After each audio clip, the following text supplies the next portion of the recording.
جناب عثمان غنی بہت بڑے امیر تھے، بہت بڑے امیر المومنین، لاکھوں مربع میل پہ حکومت تھی۔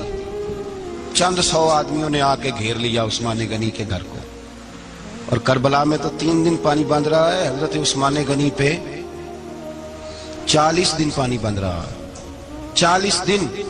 اور حضرت امام حسین کے خیموں کے گرد تو پہرا دینے کے لیے جناب عباس تھے۔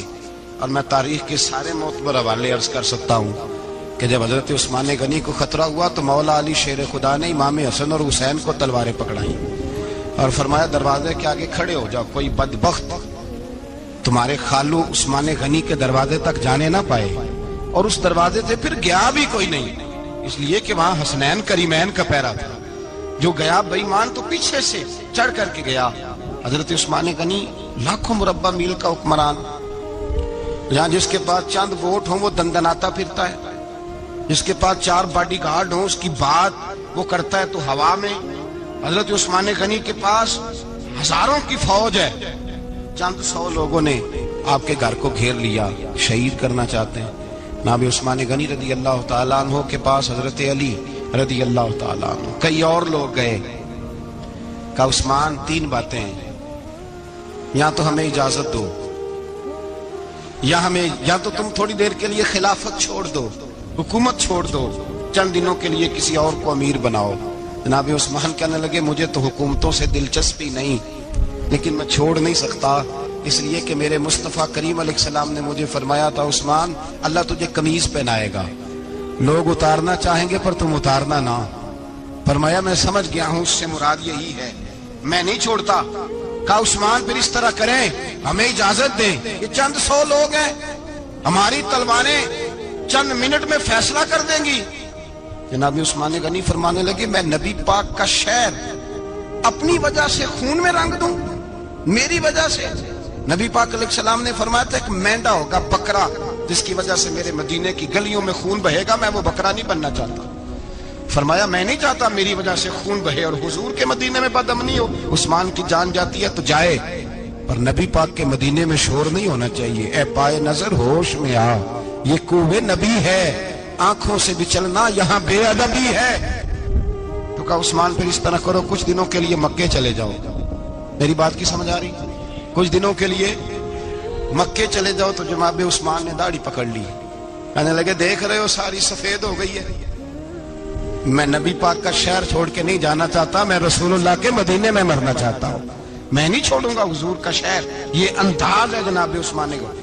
بڑا ستایا گیا حضرت عثمان غنی کو، پراپوگنڈے کیے گئے، آپ کے خلاف مہم چلی، عبداللہ ابن سبا نے بڑی مہم جوئی کی آپ کے خلاف، یہودیوں نے مسلمانوں کا روپ دھار کر بڑا آپ کو ستایا، تکلیفیں دی، جی آپ اپنے رشتہ داروں کو بڑا دیتے ہیں، فرمایا کرتے تھے جیب سے دیتا ہوں، مال خزانہ سے نہیں دیتا۔